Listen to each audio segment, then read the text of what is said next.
Hello and welcome to the News by Standards. UK Athletics wants a change in legislation to ensure the women's category is lawfully reserved for competitors who are recorded female at birth. The governing body says all transgender athletes should be allowed to compete with men in an open category. Chair Ian Beattie said the governing body wanted athletics to be a welcoming environment for all, but it added it had a responsibility to ensure fairness in women's competition. However, the Equality and Human Rights Commission, EHRC, said it was disappointed UKA chose to publicise inaccurate advice and question its interpretation of the Equality Act 2010.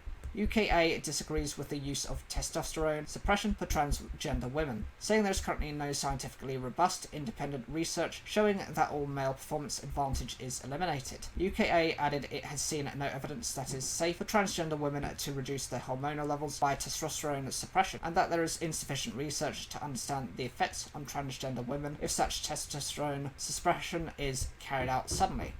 Therefore, it would instead like to reserve the female category for those who were recorded female at birth and have not undergone transition. UKA does not believe the sporting exemption introduced in the Equality Act 2010 allows them to lawfully exclude transgender women in possession of a gender recognition certificate from competing.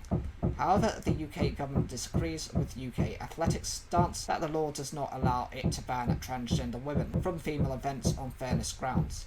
It believes the 2010 Equality Act does allow sports to protect the female category by putting restrictions on the participation of transgender athletes. The EHRC agreed, citing Section 195 of the Act, which relates to sport. It states that sporting organisations have an exemption to discriminate on grounds of sex in a gender-affected activity and discriminate on grounds of gender reassignment where necessary to secure fair competition or the safety of competitors. Responding to the UKA statement on Friday, the EHRC said it is therefore likely to be lawful for a sporting body or organisation to adopt a trans-exclusive policy in relation to gender-based sporting competition where they can evidence that it is necessary to do so in order to secure fair competition or the safety of competitors. We reached out to UK Athletics and offered to discuss the legal advice underpinning their statement, it added.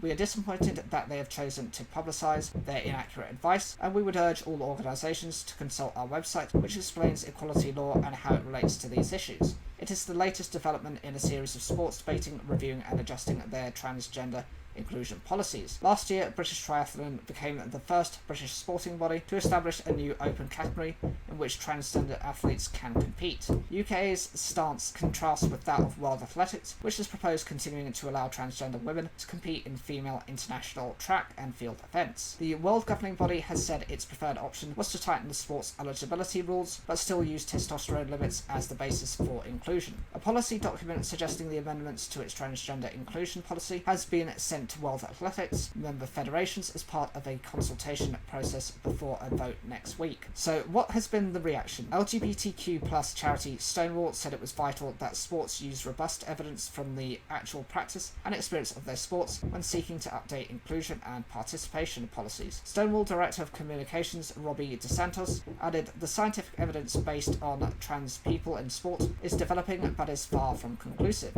According to 2021 census data, 0.1% of the population of England and Wales identified as transgender women, with the same number identified as transgender man. DeSantis said that although the transgender population may be small, they have every right to participate in and enjoy the benefits of sport. A Fair Play for Women spokesperson said they were pleased by UK Athletics' call for a change in legislation. The categories are how we make sport inclusive, they said. Categories in sport work by keeping people out, not by letting people choose what category they want to be in. Open and female options means there is a place for everyone, they added, citing a 2021 report from the Sports Council's equality group, SCEG, that suggested adding open and universal categories to improve transgender inclusion in sport. UKA Chair Beattie said we would appeal to all those engaged in this discussion online to share their thoughts in a way that is respectful of the differing opinions and sensitive nature of the debate. Last week, British shot putter Emilia Strickler claimed World Athletics' revised rules would leave women at a serious disadvantage, while long distance distance runner Eilish McLaughlin said a lot more work needs to be done around the possible advantages of transgender women competing in elite female athletics. Other sports have banned transgender women from participating in elite female competition if they've gone through any part process of male puberty and it concerns they have an unfair advantage. In June 2022, World Athletics President Lord Coe welcomed the move by FINA, swimming's world governing body, to stop transgender athletes from competing in women's elite races if they've gone through any part process of male puberty, insisting that fairness is non-negotiable. FINA's decision followed a report by a task force of leading figures from the world of medicine, law and sport, which said that going through male puberty meant transgender women retained a relative performance advantage over biological females even after medication to reduce testosterone. FINA also aimed to establish an open category at competitions for swimmers whose gender identity is different than their sex recorded at birth. While such moves have been praised for protecting female sport, some critics have said